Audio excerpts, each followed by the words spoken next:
आपने गणेश जी की मूर्ति या फिर फोटो को तो बहुत देखा होगा। उसमें अगर आपने कभी गौर किया हो तो आपको याद होगा कि गणेश जी का एक दांत टूटा हुआ है और वो दांत गणेश जी हाथ में लिए हुए होते हैं। लेकिन क्या आपने कभी ये सोचा है कि उनका एक दांत कैसे टूटा, कैसे, और वो अपने दांत को हाथ में पकड़े क्यों हैं? आपको बता दूं कि इसके पीछे की कथा बहुत ही रोचक है। भविष्य पुराण कथा के मुताबिक गणेश जी अपने नटखटपन से कार्तिकेय कुमार को तंग कर रहे थे।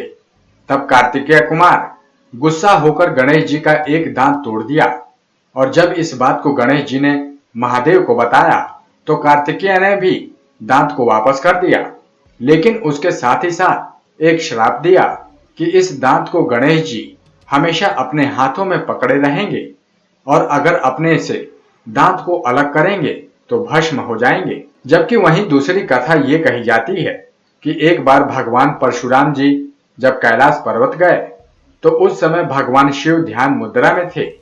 तब गणेश जी ने परशुराम जी को शिव जी से मिलने के लिए रोक दिया था। तब दोनों लोगों में भयंकर लड़ाई भी हुई थी।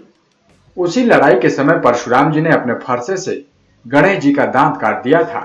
लेकिन इतना ही नहीं, गणेश जी के दांत टूटने की तीसरी कहानी ये कही जाती है कि जब ऋषि वेद व्यास महाभारत लिखने के लिए गणेश भगवान से कहा तो गणेश जी लिखने के लिए मान गए, लेकिन एक शर्त भी रखी कि जब महाभारत लिखूं तो मेरी लेखनी कभी रुकनी नहीं चाहिए और अगर गलती से भी रुक गया तो मैं लिखना बंद कर दूंगा। गणेश जी के इस शर्त को वेद व्यास जी मान गए, लेकिन उन्होंने भी एक शर्त रखी कि आप मेरे से पूछे बिना एक भी शब्द नहीं लिखेंगे।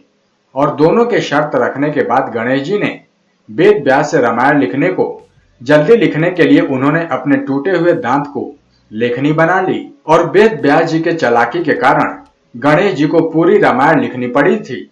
जबकि चौथी कहानी के मुताबिक गजमुखासुर नाम के दैत्य से भगवान गणेश का युद्ध हुआ। जबकि गजमुखासुर को ये वरदान मिला था कि वो किसी भी अस्त्र से नहीं मरेगा।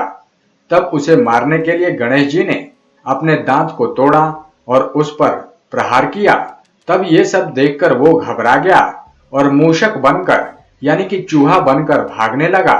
तब भगवान गणेश जी ने पाश अस्त्र से उसको बांध लिया और अपनी सवारी बना ली।